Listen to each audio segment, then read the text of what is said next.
नमस्कार, FM news देख रहे हैं आप। मैं हूं आपके साथ प्रतीक्षा चहल। रुक करेंगे यूपी की खबरों का।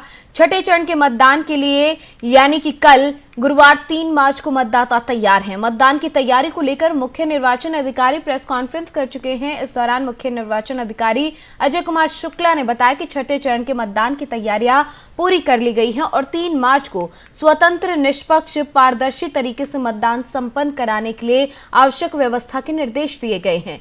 साथ ही उन्होंने जानकारी भी दी कि भारत निर्वाचन आयोग की तरफ से राज्य स्तर पर एक वरिष्ठ सामान्य प्रेक्षक, एक वरिष्ठ पुलिस परीक्षक, 2 वरिष्ठ व्यय प्रेक्षक तैनात हैं जो कि निर्वाचन प्रक्रिया को लेकर निरीक्षण पर रहेंगे। आपको बता दें कि 1113 आदर्श मतदान केंद्र और 65 महिला पिंक बूथ बनाए गए हैं। हर एक मतदान केंद्र पर भारी सुरक्षा व्यवस्था के इंतजाम किए गए हैं। साथ ही बता दें कि छठे चरण में 10 जिलों में अंबेडकर नगर, बलरामपुर, सिद्धार्थ नगर, बस्ती, संत कबीर नगर, महाराजगंज, गोरखपुर, कुशीनगर, देवरिया और बलिया जिलों में 57 विधानसभा क्षेत्रों में 3 मार्च को सुबह 7 बजे से शाम 6 बजे तक मतदान होना है।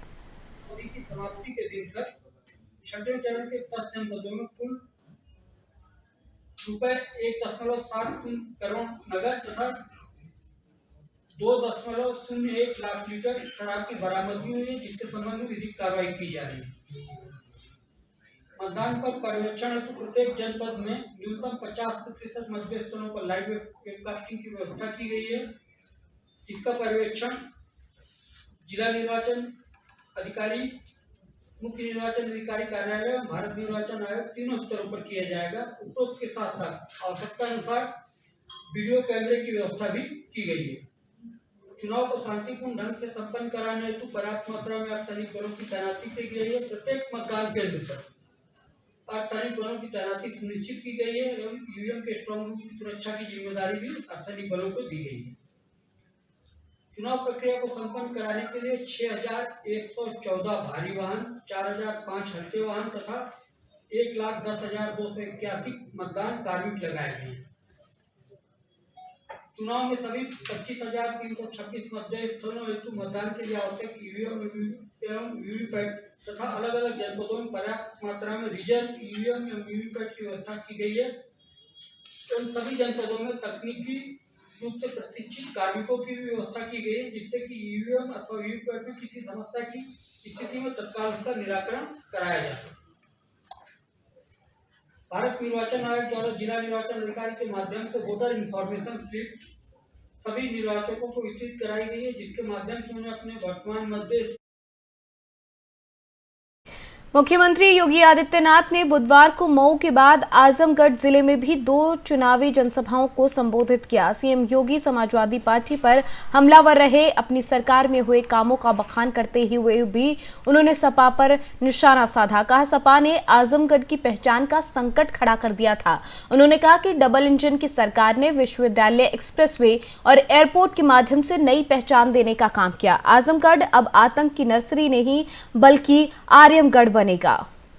BA, BSc, BCom, MA, MSc, MCom, BTech, MTech, BME, pharmacy, nursing, medical, engineering, polytechnic, जो भी कोर्स कर रहा है नौजवान, टैबलेट और स्मार्टफोन देंगे। 2200 नौजवान को अकेले यहां पर वितरित हो चुका है। समाजवादी पार्टी ने कंप्लेंट की है चुनाव आयोग को। हमने तय किया अभी तो 1 करोड़ नौजवान को बांट रहे हैं। 10 मार्च के बाद 2 करोड़ नौजवान को हम इसको वितरित करेंगे। डिजिटल एक्सेस फ्री में, यानी जो ऑनलाइन एजुकेशन का होगा, ऑनलाइन एग्जामिनेशन का होगा, ऑनलाइन कंपटीशन की तैयारी के लिए जो भी खर्चा आएगा, ये सारा का सारा सरकार वहन करेगी। भाइयों बहनों, पिछले 4 महीनों के दौरान 5 लाख नौजवान को सरकारी नौकरी दिए हैं। 2 करोड़ नौजवानों को हम लोगों ने प्रदेश के अंदर रोजगार और नौकरी और स्वरोजगार दिया है। आने वाले 5 वर्ष के दौरान हम लोग हर परिवार के एक सदस्य को नौकरी, रोजगार अथवा स्वतः रोजगार के साथ जोड़ने का काम करने जा रहे हैं।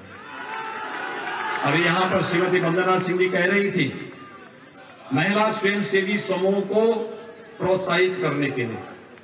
और हम भी चाहते हैं, बहुत सारी महिला स्वयंसेवी समूह बहुत अच्छा काम कर रही हैं प्रदेश में, उनके साथ बहुत सारे लोग जुड़े हुए हैं। और मुझे लगता है ये काम, एक महिला अगर स्वावलंबन की तरफ खड़ी होती है तो समझिए पूरा परिवार और पूरा समाज खड़ा होता है। और इस कार्य को सरकार प्राथमिकता के आधार पर ले रही है। यूपी के आखिरी चरण के चुनाव प्रचार का आगाज हो चुका है। चुनाव प्रचार के लिए समाजवादी पार्टी के राष्ट्रीय अध्यक्ष अखिलेश यादव जौनपुर पहुंचे। इस दौरान उन्होंने बीजेपी पर निशाना साधा। अखिलेश यादव ने पीएम मोदी पर तंज कसते हुए कहा कि हार के डर से पीएम बनारस पहुंच गए। उन्होंने कहा कि बीजेपी सबसे बड़ी झूठी पार्टी है। जितने चरणों में चुनाव हुआ है, हर चरण में समाजवादी पार्टी और गठबंधन आगे दिखाई दे रहा है।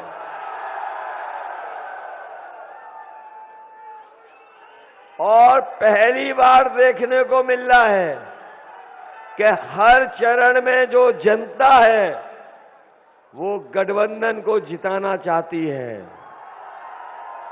और ये जनता में मुकाबला चल रहा है कि कौन ज्यादा सीटें किस चरण में जिताएगा। और लगता तो ये है कि छठवें चरण में तो भारतीय जनता पार्टी के छक्के छूट जाएंगे और आते आते सातवें चरण में गठबंधन के साथ जनता का पूरा गठबंधन हो जाएगा।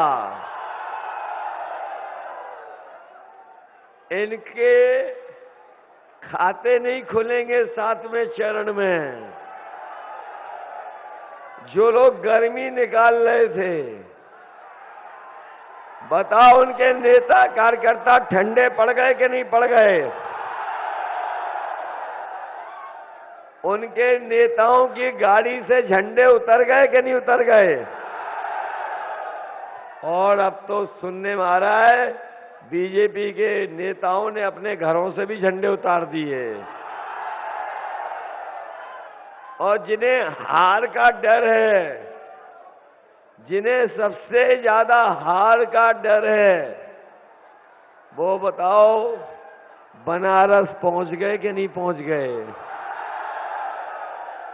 इस बार न केवल जौनपुर बल्कि बनारस से लेकर के आजमगढ़, चंदौली, मिर्जापुर, भदोही, सोनभद्र और गाजीपुर के लोग इनका खाता नहीं खुलने देने वाले।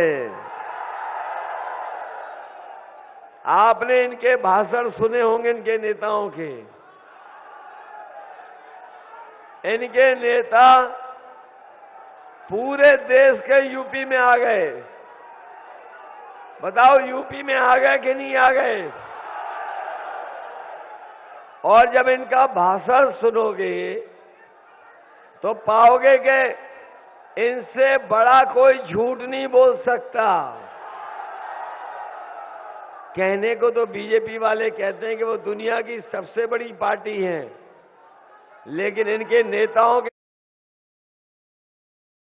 यूपी के मुरादाबाद जनपद में विधानसभा चुनाव खत्म हो चुका है। 10 मार्च को मतगणना होनी बाकी है। तो वहीं इसी को लेकर सभी प्रत्याशियों में हलचल भी है और सभी राजनीतिक पार्टियां अपनी अपनी जीत का दावा कर रही हैं। बीजेपी की फायर ब्रांड नेत्री साध्वी प्राची मुरादाबाद में एक निजी कार्यक्रम में पहुंची, जहां उन्होंने दावा किया कि भारतीय जनता पार्टी प्रचंड बहुमत से सरकार बना रही है। सरकार बन रही है, बीजेपी को देखना क्या है? प्रचंड बहुमत में सरकार बन रही है। अच्छा, लगातार बयानबाजी हो रही है दोनों साइड से, बीजेपी की तरफ से भी और समाजवादी पार्टी भी दावा कर रही है कि हम जीतेंगे। तो इस पर आपका क्या कहना है? 10 मार्च आने दो। 10 मार्च में सबकी पोल खुल जाएगी, भारतीय जनता पार्टी सरकार बनाएगी। डिम्पल कोई बात नहीं, दिन कितने रह गए? 9 दिन की बात है।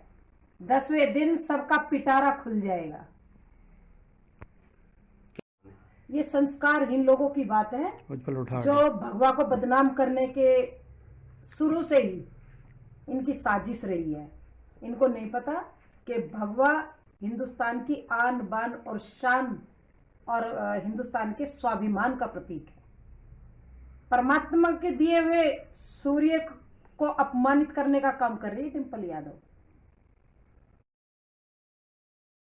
बिजनौर नजीबाबाद मार्ग स्थित सेंट्रल वेयर हाउस में 10 फरवरी को विधानसभा चुनाव की मतगणना होनी है। माफ कीजिएगा, 10 मार्च को ये मतगणना होनी है। इसको लेकर पुलिस तैयारियों में जुट गई है। जनपद में मतगणना को लेकर एसपी ने व्यवस्थाओं का जायजा लिया। वेयर हाउस ईवीएम मशीन की सुरक्षा में पुलिस कर्मियों को आवश्यक दिशा निर्देश दिए। उन्होंने ड्यूटी, पार्किंग, रूट डाइवर्ट और सुरक्षा व्यवस्था को लेकर अधीनस्थों को निर्देश दिए हैं। आपको बता दें कि मतगणना के दिन शहर के अंदर रेलवे स्टेशन चौराहे से पुलिस चौकी तक बिजनौर नजीबाबाद हाईवे से बंद रहेगा, जबकि चक्कर मार्ग पर यातायात सुचारू रहेगा।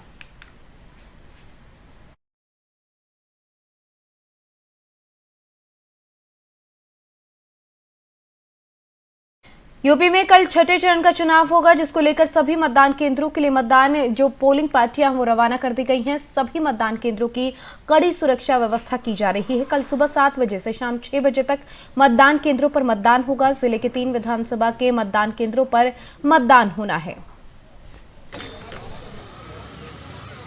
आज हमारे यहाँ से पार्टी रवानगी हो रही है। HRPG कॉलेज से तीनों एसीज की हमारी पार्टियां रवाना हो रही है।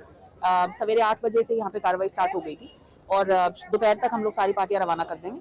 सभी हमारी तैयारियां पूर्ण हैं और हमें पूर्ण विश्वास है कि हम लोग निष्पक्ष एवं शांतिपूर्ण चुनाव यहाँ पे कल कराएंगे।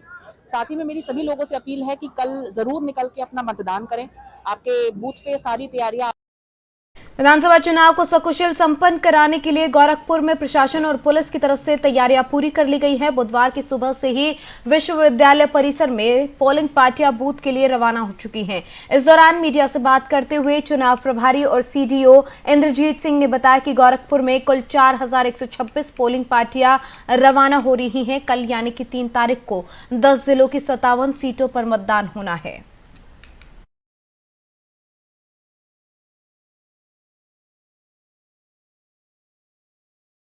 हरदोई और गाजियाबाद में आयकर विभाग ने कई जगहों पर छापा मारा, जिसमें से आयकर विभाग की टीम ने हरदोई में गुटखा कारोबारी के घर पर छापेमारी की। वहीं गाजियाबाद में कई व्यापारियों के घर पर छापेमारी की गई। IT ने जो है छापेमारी की यह कार्रवाई गुटखा व्यापारी के घर, गोदाम, फैक्ट्री, मैरिज हॉल समेत 10 से ज्यादा प्रतिष्ठानों पर की। फिलहाल IT की टीम परिजनों से पूछताछ में जुटी है। जानकारी के मुताबिक हरदोई के किशोर और नेशनल गुटखा के मालिक सुधीर अवस्थी और प्रवीण अवस्थी के यहां पर आयकर विभाग की छापेमारी हुई। इन कारोबारियों के घर, दुकान, गोदाम समेत कई जगह पर रेड डाली गई है और IT की टीम कारोबारियों के परिवार, कर्मचारियों से गहन पूछताछ कर रही है। गाजियाबाद में इनकम टैक्स की छापेमारी जारी। इंदिरापुरम में कई कारोबारियों के घर छापा मारा गया। सुबह 5 बजे से इनकम टैक्स की छापेमारी जारी रही। कई थानों की पुलिस भी इस रेड में शामिल हुई।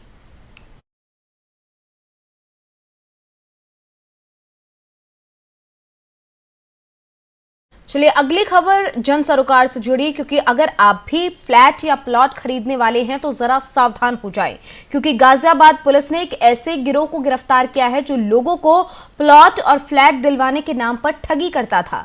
पुलिस ने इस मामले में 100 करोड़ की धोखाधड़ी करने वाले मुख्य आरोपी राजकुमार जैन, उसके 4 साथियों को गिरफ्तार कर लिया है। ठगी के बाद वो दुबई में शिफ्ट होने की फिराक में था। पुलिस ने आरोपियों के खिलाफ 29 आपराधिक मामले दर्ज किए हैं, जिसमें धोखाधड़ी, गैंगस्टर एक्ट भी शामिल है। दरअसल आरोपी राजकुमार जैन का परिवार इस ठगी में उसका साथ देता था। 5 लोगों की गिरफ्तारी में राजकुमार जैन के बच्चे, उसकी पत्नी भी शामिल है। पुलिस ने आरोपियों से दुबई की सिटीजनशिप कार्ड भी बरामद किए हैं। वहीं आरोपियों ने खुद इस बात को माना है कि वो जल्द ही भारत छोड़कर दुबई जाने वाले थे। पुलिस ने फर्जी सिटीजनशिप कार्ड के साथ इनके पास से फर्जी Aadhaar card, PAN card, 4 laptop, 5 phone भी बरामद किए हैं।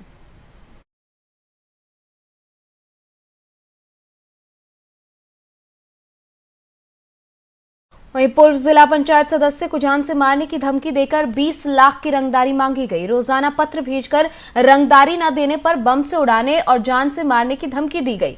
पीड़ित ने घटना की जानकारी थाना पुलिस को दी और कार्रवाई करते हुए थाना पुलिस ने 7 दिनों के भीतर धमकी देने वाले युवक को पकड़ लिया है। बीते सप्ताह बिहारीगढ़ क्षेत्र के खुशालीपुर निवासी पूर्व जिला पंचायत सदस्य बाबूराम राठौर को धमकी भरे पत्र मिलने लगे थे, पत्र में लिखा था कि 20 लाख रुपए दे दो, नहीं तो तुम्हें जान से मार देंगे, तुम्हारे परिवार को बम से उड़ा देंगे। इसी तरह के पत्र रोज उसे मिलने लगे थे।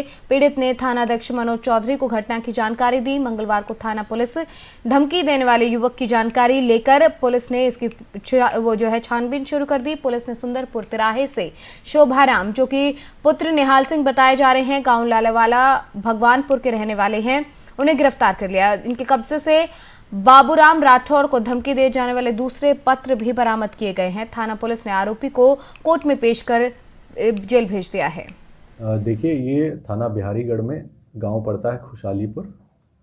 वहीं पर 22 तारीख को एक हम लोगों को सूचना मिली थी कि वहाँ के प्रधान हैं, जो उनका नाम है बाबूराम, ये पूर्व जिला पंचायत सदस्य भी रहे हैं। इनको एक पत्र मिला धमकी भरा, जिसमें कि इनसे 20 लाख रुपए की रंगदारी मांगी गई और उसमें इनको और इनके परिवार को बम से उड़ाने की धमकी दी गई, जिस पर कि हम लोगों ने इस मामले को संज्ञान में लेकर और इसमें जो हम लोगों ने सीसीटीवी जो है वहाँ पर इंस्टॉल करवाए और सीसीटीवी में दोबारा वो आदमी जब हमको नज़र आया तो उसमें और हमारे पास उस आदमी की पहचान की गई और सूचना हम लोग मुखबिर तंत्र को लगाया गया। तो ये एक आदमी भगवानपुर गांव जो हरिद्वार में पड़ता है वहाँ का निकला, उसको जो है पकड़ लिया गया मुखबिर खास की सूचना पर। औरैया जनपद में सदर कोतवाली क्षेत्र के मेहोली गांव के पास नेशनल हाईवे पर एक स्लीपर बस अनियंत्रित होकर पलट गई। बस पलटने की सूचना पर मौके पर पहुंची कोतवाली पुलिस और डायल 112 ने पलटी हुई स्लीपर बस से घायलों को निकालकर अस्पताल पहुंचाया। बस पलटने की वजह से नेशनल हाईवे पर जाम लग गया। मौके पर पहुंचे सीओ सिटी ने बताया कि स्लीपर बस मोदाहा जनपद हमीरपुर से सवारियों को लेकर दिल्ली जा रही थी, अनियंत्रित होकर पलट गई, जिसमें से घायलों को सरकारी अस्पताल पहुंचाया गया। पलटी हुई बस को क्रेन की मदद से हाईवे से हटाया गया। हादसे में 25 लोग घायल हो गए, जिनमें से 2 की हालत गंभीर बनी हुई है। उन्हें मिनी पीजीआई सैफई रेफर कर दिया गया। घायल सवारियों ने कहा कि बस चालक बहुत तेजी से बस चला रहा था, कई बार कहने के बाद भी उसने बस की स्पीड कम नहीं की, नशे में भी था। एक स्लीपर बस जो हमीरपुर के मौदाहा से चलकर दिल्ली की तरफ जा रही थी, जिसमें सवारियां सवार थी, यहाँ मेहोली में अनियंत्रित होकर के पलट गई है, जिसमें तत्काल हमारी पीआरबी 2636 जो थी मौके पे आई और कोतवाली पुलिस द्वारा इनको रेस्क्यू किया गया। करीब 25 लोग घायल हैं, सबको सकुशल हॉस्पिटल पहुंचा दिया गया है। आगे बस को यहाँ से क्रेन की मदद से उठवाया जा रहा है और रास्ता क्लियर कराया जा रहा है। नहीं, अभी तक कोई ऐसी बात नहीं है। सभी प्रशासन ने यमुना नदी पर अवैध पुल बनाकर मोरंग का परिवहन करना खनन माफिया को महंगा पड़ गया। जिला प्रशासन ने पोकलैंड से अवैध पुल को किया नष्ट है और बेतवा नदी की मुख्य धारा को रोककर यहां पर मोरंग माफिया की तरफ से अवैध पुल बनाया गया था। मोरंग खनन करती हुई 5 भारी पोकलैंड मशीनों को सीज कर लिया गया। जिला प्रशासन की संयुक्त टीम ने छापा मारकर सरीला तहसील के बरेड़ा खालसा खंड संख्या 9 में बड़ी कार्रवाई की है।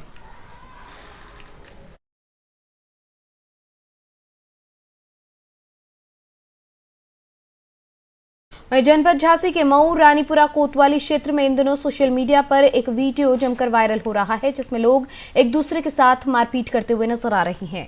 वीडियो वायरल होने के बाद पुलिस ने दोनों पक्षों की तहरीर पर मामला दर्ज कर कानूनी कार्रवाई शुरू कर दी। बताया जा रहा है कि बीते दिनों समूह मऊ रानीपुरा कोतवाली क्षेत्र से एक जमीनी विवाद में 2 पक्ष आपस में भिड़ गए, जिसमें दोनों पक्षों के बीच जमकर लाठी डंडे चले।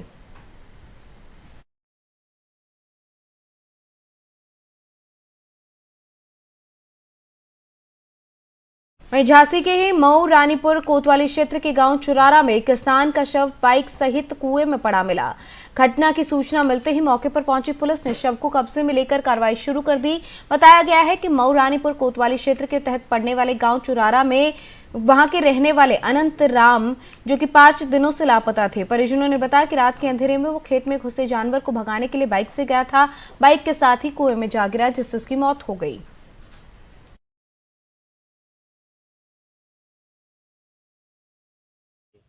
4-5 दिन हो गए, 4-5 दिन ढूंढ रहे, नहीं मिल पाए। कब सूचना मिली आपको कि कुआ में? कल शाम के वही 4 बजे। अच्छा, ये कुआ में कैसे गिर गए? ये जानवर सांड भगावे गए जाने हार के लिए, अनाज चीता गिर गए। अच्छा। हाँ। पुलिस ने सूचना कब दी आपने? 4-5 दिन हो गए, 4-5 दिन ढूंढ रहे, नहीं मिल पाए। कब सूचना मिली आपको कि इस में? कल शाम के वही।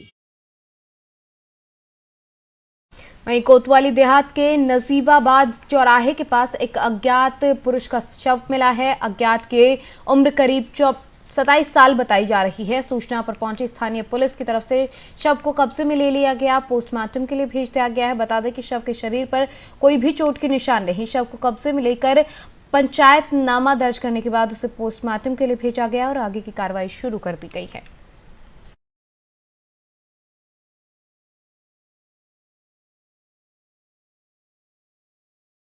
वहीं लखीमपुर खीरी में हादसा सामने आया है, जहां हादसा लखीमपुर खीरी का, जहां शाहजहांपुर से गोला आ रही रोडवेज बस अनियंत्रित होकर पलट गई। रोडवेज बस 15 फुट गहरी खाई में जा गिरी। रोडवेज बस में सवार लगभग 40 यात्री थे, जिनमें से 18 से ज्यादा यात्री गंभीर रूप से घायल हो गए। घायल यात्रियों को एम्बुलेंस की मदद से सामुदायिक स्वास्थ्य केंद्र मोहम्मदी में भर्ती कराया गया।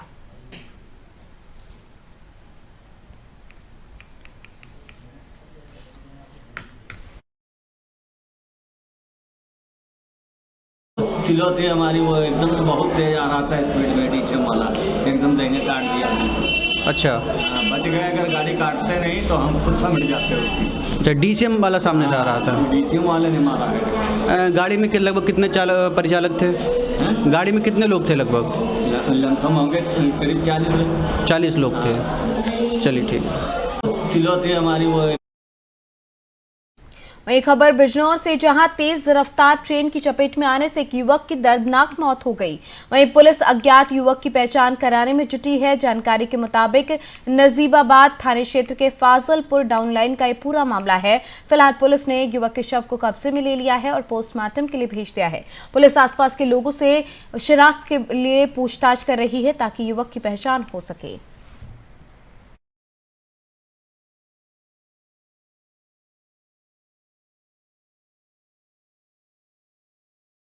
यूक्रेन में एमबीबीएस सेकेंड ईयर में पढ़ाई कर रहे शिवम ठाकुर अपने घर पहुंच गए हैं। वो यूक्रेन से हंगरी होते हुए अपने हवाई मार्ग से भारत पहुंचे। हवाई अड्डे पर भारत सरकार के मीडिया प्रभारी और स्वजन ने उसका स्वागत किया। उनके घर आने से परिवार के सदस्यों में खुशी का माहौल है। घर पहुंचने पर मिलने आने वालों का तांता लगा हुआ है। सरकार का भी आभार इस मौके पर शिवम ने जताया है। शिवम, कितने दिन से यूक्रेन में फंसे हुए थे और क्या एक्सपीरियंस रहा वहाँ का इतने दिन जब आप वहाँ पर थे, और किस तरह से गवर्नमेंट ने इवैक्यूएट किया आपको? यूक्रेन में पिछले 14 दिनों से फंसा हुआ था। वहाँ का माहौल दिन पर दिन खराब होता जा रहा था। वहाँ पे ऐसा मंजर था कि हमारे सामने वाली बिल्डिंग जो थी वो भी हमारे सामने ही तबाह हुई थी। और गवर्नमेंट ने हमारी बहुत मदद करी है। एम्बेसी वालों ने हमसे लगातार हमारे कांटेक्ट में रहे, हमका खाना भी मुहैया कराया उन्होंने।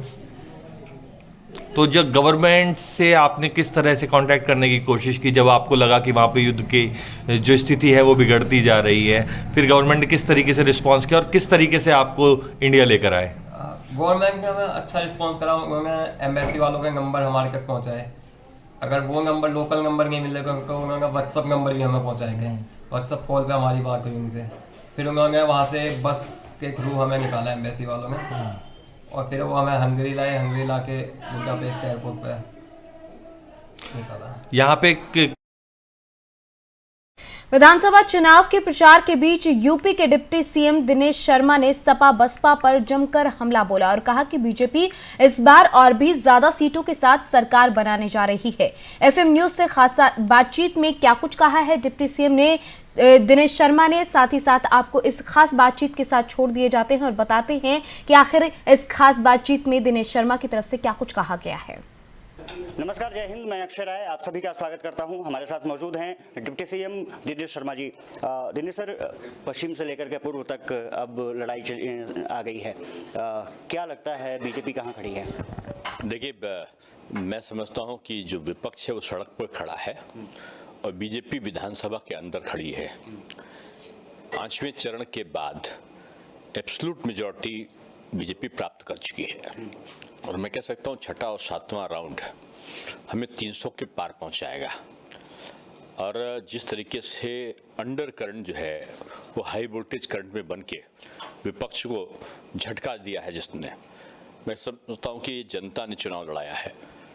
और बहुत दिन के बाद, आज़ादी के बाद, मैं समझता हूँ पहला चुनाव होगा जिसमें जनता उभर कर आई है। पॉलिटिकल पार्टीज पीछे दिखाई पड़ी हैं और जनता ने स्वयं अपने हाथ में नेतृत्व लिया है। और पहली बार हर घर देश का प्रधानमंत्री पहुंचे हैं, हर घर प्रदेश के मुख्यमंत्री पहुंचे हैं। और जिस प्रकार से योगी जी और मोदी जी का जो समन्वय है, वो सरकार रहने के बाद 5 साल यहाँ पर और 7 साल केंद्र में रहने के बाद मोदी और योगी का जादू चढ़कर बोला है। और मैं समझता हूँ कि गैस का कनेक्शन हो, हर घर आवास देने की प्रक्रिया हो, या हर घर बिजली का कनेक्शन हो, साथ में अगर देखा जाए तो किसान सम्मान निधि हो, या तमाम प्रकार की 10 किलो का प्रति व्यक्ति का राशन हो, 1,57,000 करोड़ रुपए गन्ने का भुगतान हो, MSP पर खरीद हो गेहूं धान की सबकी, तो ये एक ऐसा उत्तर प्रदेश दिखाई पड़ा जिसमें लोग सहज भाव में सरकार के पक्ष में खड़े हुए दिखाई पड़े। लेकिन पश्चिम उत्तर प्रदेश में जिस तरह से प्रदर्शन हुआ चुनाव से पहले, हालांकि किसान संगठनों ने उसे वापस ले लिया, लेकिन अखिलेश और जयंत ने इसको भुनाने की कोशिश की। ये नेताओं का प्रदर्शन था जो नेताओं के साथ ही अपनी महत्वता को खो चुका है। अंदर जो आंदोलन नहीं था, अंदर किसानों का एक तरीके से उद्वेलन था और वो पक्ष में था भारतीय जनता पार्टी के। जब चुनाव हो रहे थे तो पश्चिमी उत्तर प्रदेश में भी जब बीजेपी का कार्यकर्ता या नेता या प्रत्याशी जाता था तो वो आरती उतारते थे और वहाँ कहा जाता है पश्चिम में कि खाट चारपाई को वो बिछा देते थे, खाट बिछा देते थे, यानी स्वागत करते थे। विपक्ष जाता था तो खाट खड़ी कर देते थे, उसका संकेत होता था कि विपक्षी खाट खड़ी होनी है। सपा का प्रत्याशी जहाँ था वहाँ जो आपका लोकदल का RLD का मतदाता था उसने बीजेपी को दिया, जहाँ RLD का प्रत्याशी तो वहाँ सपा के लोगों ने हमको दिया। और मैं समझता हूँ कि पहली बार BSP का भी परंपरागत और कांग्रेस का परंपरागत जो मत था वो भारतीय जनता पार्टी के पक्ष में आया। लेकिन अखिलेश यादव दावे खुद कर रहे हैं कि बीजेपी कहीं नहीं है। अब मैं किसी के दावे पे क्या कह सकता हूँ, मैं तो अपनी अनुभव बता रहा हूँ जो मैंने पूरे प्रदेश का भ्रमण किया है। मैं समझता हूँ कि 200 के आसपास कार्यक्रम हुए होंगे मेरे, और प्रदेश का कुछ ही 2-3 जिले होंगे, 4 जिले जो मुझसे बचे होंगे।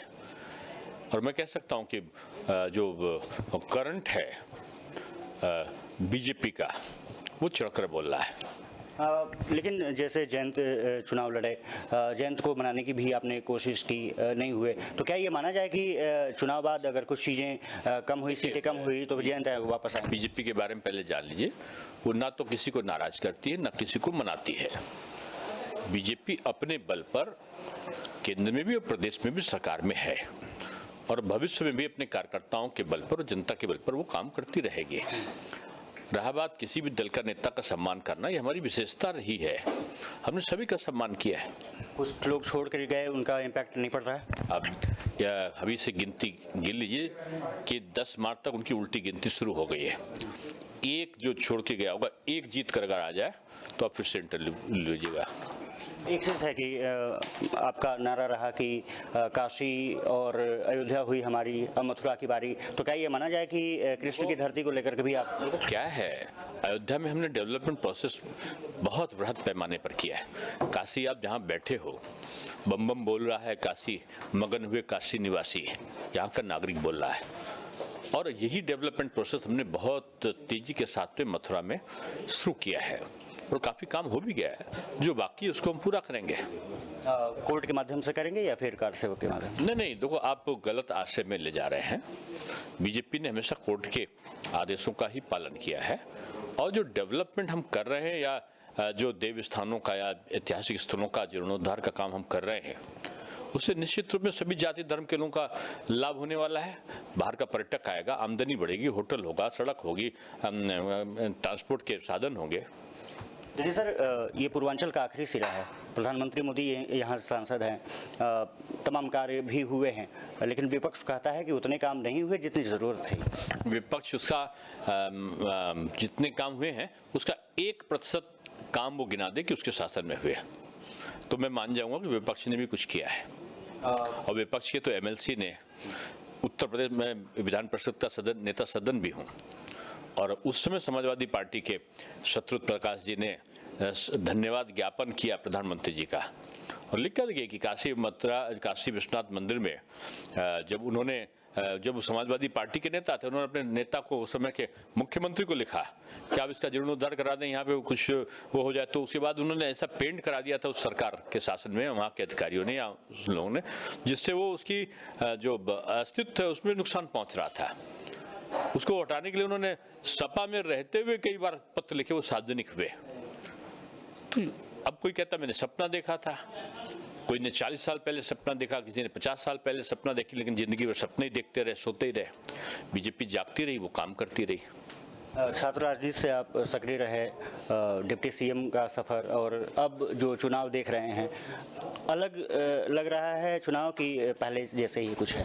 नहीं, देखिए, समय के साथ चुनाव की प्राथमिकताओं में बदलाव आया है, और माननीय प्रधानमंत्री जी ने जो झूठे वादे करके चुनाव जीतने वाले लोग थे, उनको सबक प्रधानमंत्री जी के डेवलपमेंट प्रोसेस ने उनको सबक दिया है। और अब काम नहीं करोगे तो जनता नकार देगी, काम करोगे तभी तुम्हारा वो होगा।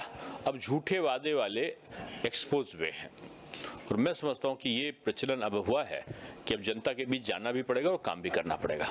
पूर्वांचल और बुंदेलखंड ऐसे दो इलाके रहे हैं, थोड़ा पिछड़ा रहा है, खास करके बुंदेलखंड और उसके बाद पूर्वांचल। प्रधानमंत्री ने यहाँ पर काम शुरू किया है, तो पूर्वांचल के और सिरों पर क्या जरूरत है, क्या काम करना है? हमारे वहाँ वीआईपी कल्चर नहीं कहीं का। अगर एक जिले में कोई काम हुआ है तो सारे जिलों में हुआ है। बिजली एक में आई है तो पूरे प्रदेश में आई है। माध्यमिक स्कूल एक में बने हैं तो पूरे प्रदेश में बने हैं। नकलविहीन परीक्षा हुई तो पूरे प्रदेश में भी है। शोध पीठ दी गई तो सभी विश्वविद्यालय को दी गई। हम पिक एंड चूज नहीं करते, इसलिए पूरे प्रदेश का समग्र विकास हुआ है। 5 चीज़ें। चलिए, तो ये थे दिनेश शर्मा, तमाम मुद्दों पर हमसे चर्चा की। नमस्कार।